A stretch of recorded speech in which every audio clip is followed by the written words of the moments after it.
Bagian ini saya ingin menjelaskan mengenai contoh dari konversi. Nah, konversi sendiri itu adalah tindakan yang diinginkan dari pengguna. Ya, misalnya membeli, misalnya kita mengharapkan pengguna kita itu untuk membeli produk. Tentunya kita sangat mengharapkan itu di di e-commerce kita. Kita mengharapkan bahwa customer itu membeli barang dari e-commerce yang kita tawarkan. Selanjutnya itu mendaftar akun. Dengan mendaftar akun, kita lebih mudah untuk men-tracking dan melakukan promosi kepada customer kita. Lalu mengisi formulir. Dengan mereka mengisi formulir, kita bakal lebih tahu eh, kira-kira barang seperti apa yang perlu kita tawarkan dan bagaimana kita mengatur eh, strategi penawaran kepada calon customer kita. Kita juga berharap untuk customer ini mengunduh aplikasi kita. Dengan mereka mengunduh aplikasi kita, ya kemungkinan besar mereka bakal lebih sering untuk membuka aplikasi kita karena itu ada di bagian layar handphone mereka, sehingga mereka bakal lebih mudah juga untuk menggunakan layanan aplikasi kita.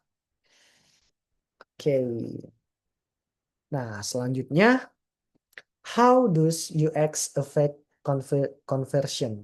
Nah, pada slide ini saya ingin menjelaskan bagaimana sih cara-cara konkret untuk UX ini mempengaruhi tingkat konversi. Nah, yang pertama di sini saya menjelaskan mengenai navigasi yang jelas. Tentunya navigasi yang jelas ini membantu pengguna menemukan produk dengan tepat dan cepat. Jadi, dengan kita menggunakan navigasi yang jelas, misalnya kita ingin ke sini, klik ini, kita ingin ke sini, klik ini, lalu klik ini. Nah, navigasi itu kan sudah jelas. Misalnya eh, kita klik logo. Nah, itu bakal kembali ke layar utama. Hampir semua website menggunakan sistem seperti itu. Navigasinya jelas dan terstruktur. Apabila kita ingin mencari produk, kita ke bagian search, kita ketik, muncul. Nah, itu semua navigasi yang jelas itu memberikan kemudahan dan mengefisiensikan waktu dan memberikan pengalaman yang menyenangkan dan mudah kepada customer kita, sehingga mereka bakal lebih betah dan bakal lebih sering menggunakan aplikasi atau layanan yang kita berikan kepada mereka. Selanjutnya adalah fitur check eh, checkout yang sederhana atau simple checkout. Nah, simple checkout ini dia bisa mengurangi penggunaan yang batal membeli hingga tahap akhir. Biasanya customer ini batal membeli produk itu hingga tahap akhir karena fitur checkout yang cukup lama perlu authentication. Memang hal ini menjaga supaya paymentnya lebih aman dan susah untuk dihack.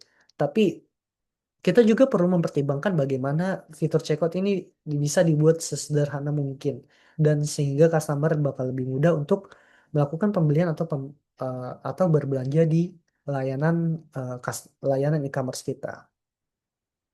Selanjutnya ya ini poin kinerja situs atau aplikasi yang cepat.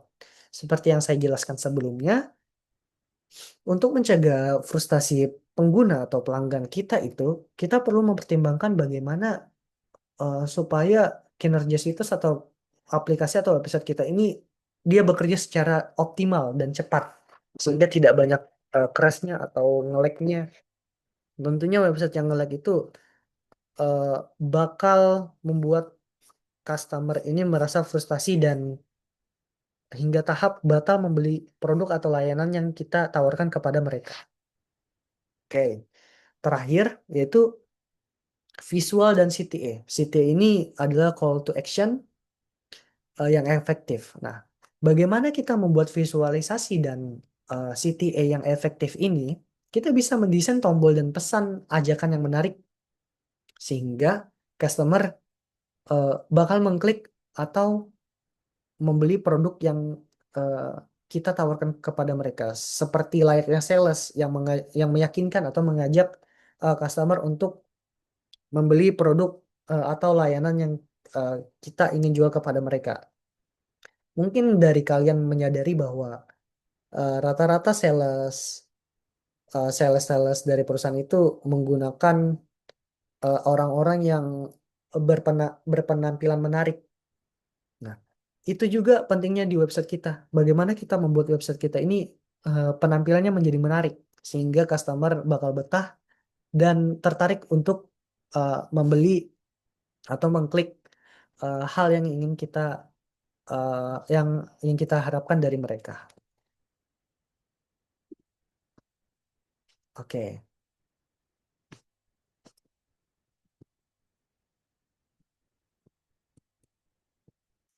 oke, sebentar. Di sini ada sedikit masalah.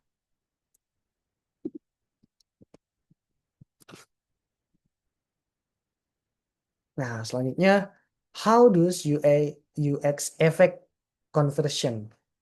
Nah, di sini saya mendapatkan sebuah data bahwa ternyata setiap penundaan 1 detik dalam waktu muat atau load halaman website kita itu dapat menurunkan tingkat konversi hingga 7% setiap detiknya.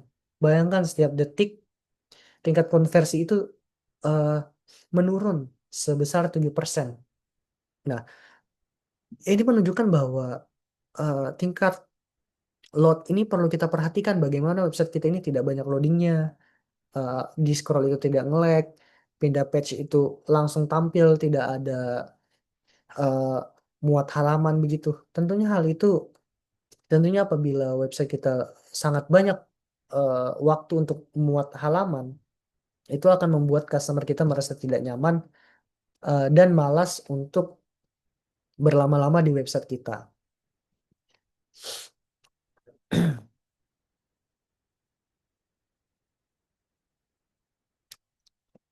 Nah, selanjutnya kita masuk ke materi Business Impact of Good UX. Nah, manfaat-manfaat bisnis langsung dari UX yang baik itu seperti meningkatkan pendapatan atau increase revenue. Karena lebih banyak pengguna itu menyesal ketika membeli. Nah, ini bakal membuat eh, citra atau pendapatan kita ini bakal menurun karena banyak pengguna yang menyesal membeli di layanan kita. Nah, maka dari itu kita perlu memberikan user experience yang baik kepada customer kita sehingga eh, para pengguna yang menyesal membeli produk di layanan kita ini bisa ditekan dan bisa eh, menurun.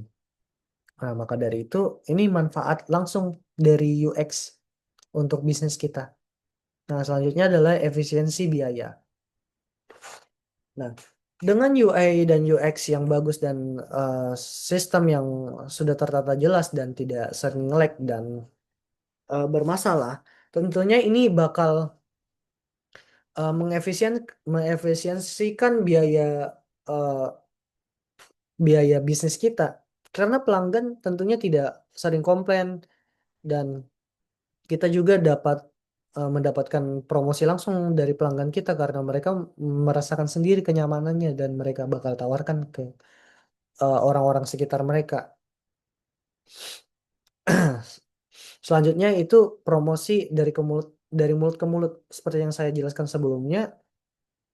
Dengan kita membuat UI atau dengan kita membuat UX atau user experience yang menarik atau berkesan kepada pelanggan kita, nah ini bakal mengefisiensikan biaya kita dengan customer ini dia mempromosikan layanan kita dari mulut ke mulut.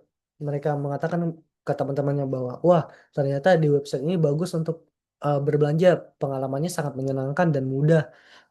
Paymentnya juga mudah, harganya murah-murah, banyak diskonnya dan lain sebagainya. Nah, itu semua masuk ke dalam ranah UX. Nah, selanjutnya adalah keunggulan kompetitif.